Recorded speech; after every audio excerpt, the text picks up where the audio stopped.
to be able to have these arguments, there'll be 10,000 things that are thrown out there. Most of them will never happen. But according to social media, all of them happened yesterday. Okay? I do understand that. Let me give you, for instance, we started talking about Medicaid and saying we've got to deal with some of the structural issues with Medicaid. Immediately, social media exploded and said this is going to cut off Medicaid entirely, then they're going after Medicare, then they're going to shut off Social Security. Wow, that moved fast. Here's what the proposal was initially on Medicaid only. By the way, with the tax proposal we're talking about on what's called reconciliation, by law, we cannot do anything on Social Security. So not only is there no proposal on Social Security right now at all that's even being discussed, by law we cannot even talk about it. So no, there's nothing being changed on Social Security, but I would give you a caveat. 8 years from now, Social Security goes insolvent. That means every single Social Security recipient, their benefits will be cut by law by 20%. That cannot happen. That cannot happen. So the real question is, when are we going to have the grown-up conversation about Social Security to be able to make sure that we stabilize that program long-term? Something that Tip O'Neill and Ronald Reagan did decades ago. When is that going to happen again? And how are we as a country going to encourage lawmakers to say, sit down with each other across the aisle and solve that problem? That still has to occur.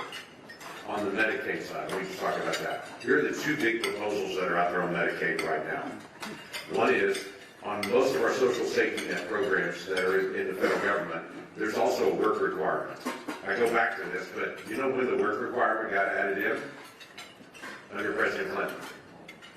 That's when it got added in. Almost all of our social safety net programs happened back then. That used to be a nonpartisan issue, where it was, how are we going to encourage people to be able to get back to the workforce, because the workforce is where you rise out of poverty.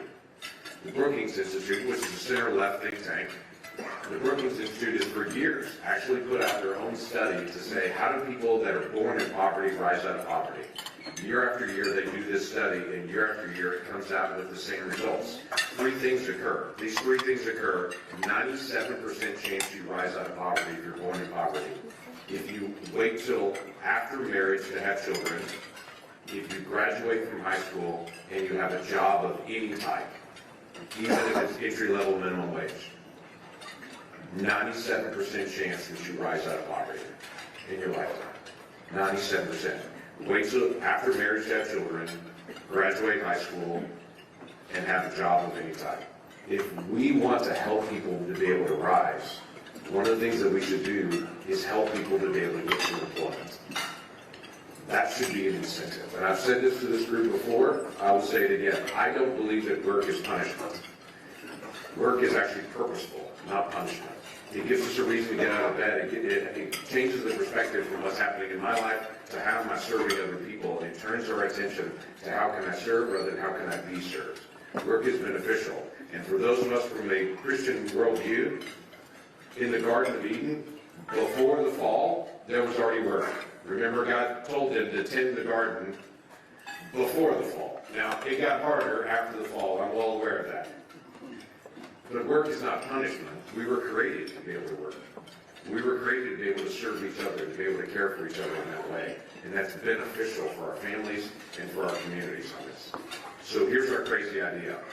Medicaid right now for healthy adults with no children, no dependents, there is no work requirement.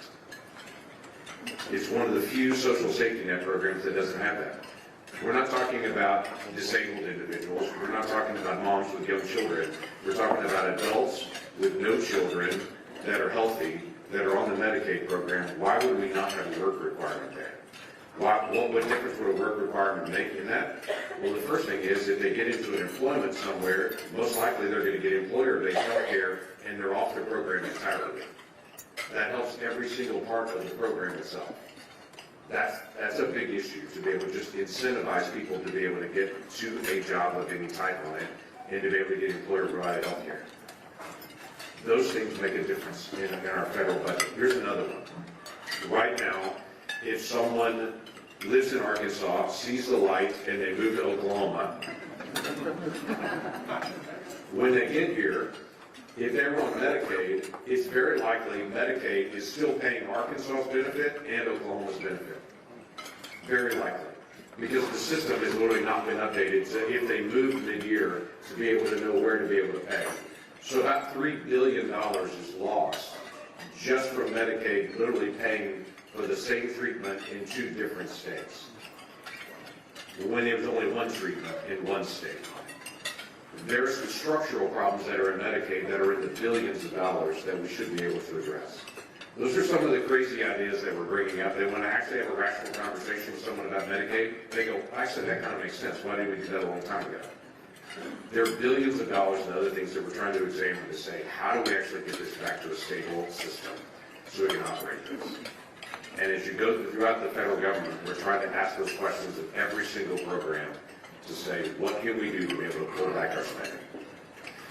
On the tax piece of it, because in the bill that we're going to try to bring, we're hopefully going to bring this by the end of July. If it gets past July, blame it on Kevin Hearn in the House. It wasn't the Senate. Okay? Tell him I said that too when you see him. But the Senate and House are working together on this, by the way. Kevin and I have had lots of meetings and conversations to be able to talk about what are we doing together to be able to see if we can't get a central proposal on this to get this resolved. We hope to have this done by the end of July.